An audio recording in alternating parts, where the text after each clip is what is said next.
put together. The students really have become worldwide known. And so I'm really proud of our students that are up here at the head table. And let's give all these students a round of applause. She got to a point where they put her into a coma and put her on an oscillating ventilator and told us that she wasn't going to make it through the night. And I said, I know she's going to beat her cancer, so please keep trying to help her. And all we ever asked for was people to pray for her, and if you don't pray, send your positive thoughts. And it turned into people in this area doing fundraising for us and helping us every way. But I believe the prayers were the most important. At one point they pulled me in the hall and said, call your family in, less than a 1 in 1,000 chance your daughter's alive in the morning.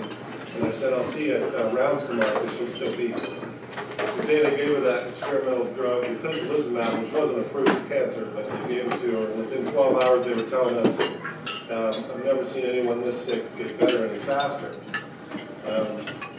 She woke up then from the 14-day coma on her 7th birthday. That's when she came back to us. And that was May 2nd of 12. And then 8 days later they tested her, and this was the results 23 days after her reinfused T cells. She was completely cancer-free.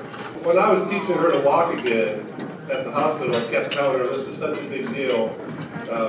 You're going to meet the president someday. And then we were very fortunate that we announced that we were starting our own foundation because with all the media attention came calls from parents from all over the world saying we're being sent home to hospitals. We need that treatment too. And we tried, we started our foundation, and it was literally 2 days later I got a call and they said the White House would like you to bring Emily down. We have bipartisan support for funding for these new treatments. When he met us, I started explaining to him about Emily, and he said, Tom, you don't have to tell me about Emily. Everyone knows about Emily. She changed the world. And I was talking about her during my State of the Union speech when I said we're going to fund precision medicine because cures are happening. So he asked her, is there anything I can do for you? And she said, well, I wasn't allowed to tell my school today where I was going, so he wrote her this. He wrote, "Thanks to these Emmys for me."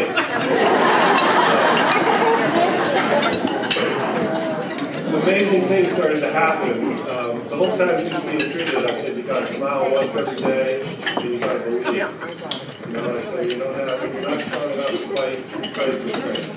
You just keep fighting. On June 11th, we found out that every game that we would play would be on national television. And so if we won, we'd play again. If we won, we ended up getting to play 3 games on national television. For me to think about that, I said to Kathy and Jordan a couple weeks ago, I said, what would it cost for a 30-second commercial on ESPN?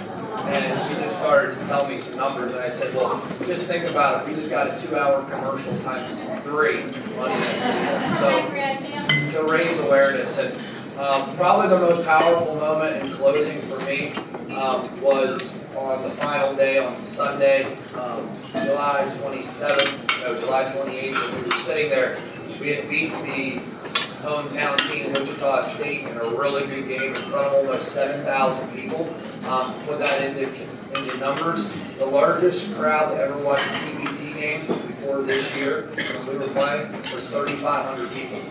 So in a 10,000-seat arena, 7,000 people were there, and probably about 25 of them were rooting against us. What happened was the next game, in the final game we played in Wichita, we had almost everybody in that arena cheering for us. And I looked up in the stands and I actually saw people with not sideline cancer shirts, but Relay for Life shirts. I saw Fight Cancer shirts, and I looked at her and I said, there's people here now because of us. And so that was just a really powerful moment. I am a 3 years and a half pancreatic cancer survivor, and I'm glad to say, I'm here also to bring hope.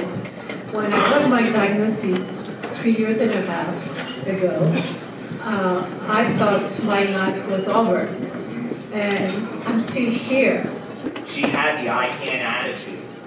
She carried us to the District 6 championship this year. In her last 3 games, she averaged 17 points a game for us. Basically playing on one leg after surviving a concussion in a car wreck. And so for that, whenever I heard about this award, there was nobody better for this than Olivia Hudson. I'm just proud to say that I coached her for 4 years. So, yeah, proud of it.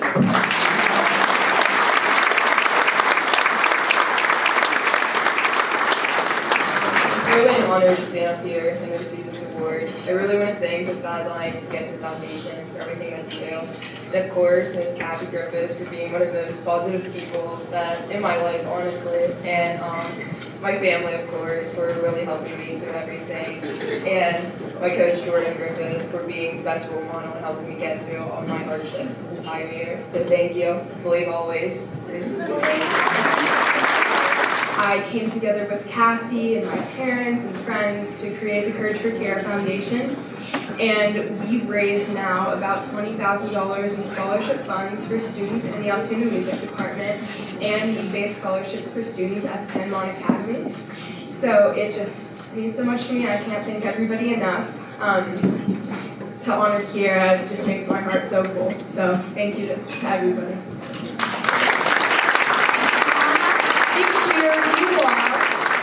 Recipient of the Courage for Kiara Foundation Sideline Cancer Award for all your heroic attitude of being the I Can attitude and the beliefs always spirit, no matter what happens, you always have that I Can attitude, and we want to present that to you.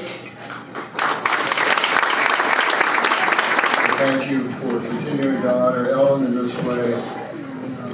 It's wonderful to see this develop and explode year after year with so very many people involved. My new employers are amazing and are letting me continue to travel and advocate as well for the pancreatic cancer community, and I'm so thankful for all the opportunities that Sideline Cancer has provided me with. Hope comes in many different forms. Hope to our patients that they are able to make their wishes known and live their life according to those wishes. Hope for comfort and peace as they continue their journey.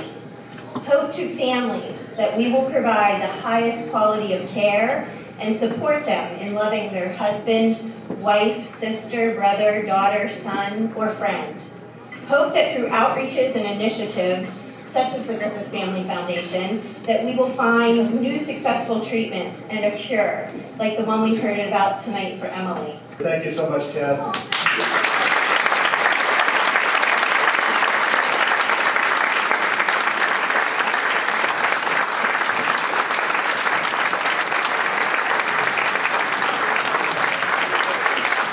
These people, in the most altruistic spirit possible, are giving everything they have at the end of their lives to see a different generation of people not have to suffer the same deaths. So when you ask yourself, why am I here tonight? This is why. You understand this. Many of you have seen people die of pancreatic cancer. You understand that we have to get the word out about this. That if these people are getting on Columbus's ship, knowing they're actually never going to get back, they're all the unsung heroes, that those of us that are left behind, is our absolute duty to speak on their behalf. So when I think about Mr. Whitehead's daughter, right, it's what Neil Armstrong said, right? John Kennedy said to send a man to the moon and to return him safely within the decade. Right? One small step for a man, one giant leap for mankind. That's what we're here to talk about. So the world is waiting for whom? For you. And it's a real honor to be here tonight. I'm not up here to talk about, the remarkable work or blow anybody's horn, except to talk about the effort that's required to try to get the word out about this. That artificial intelligence demonstrates that all of that human behavior actually stems from their understanding that they have a non-curative stage of an absolutely lethal disease and that nothing else matters. None of the income things, none of that really cynical stuff that you read in the press about what actually motivates people. It's their faith in their families and us. It's their hope for a different future and their love for each other that keeps bringing them back.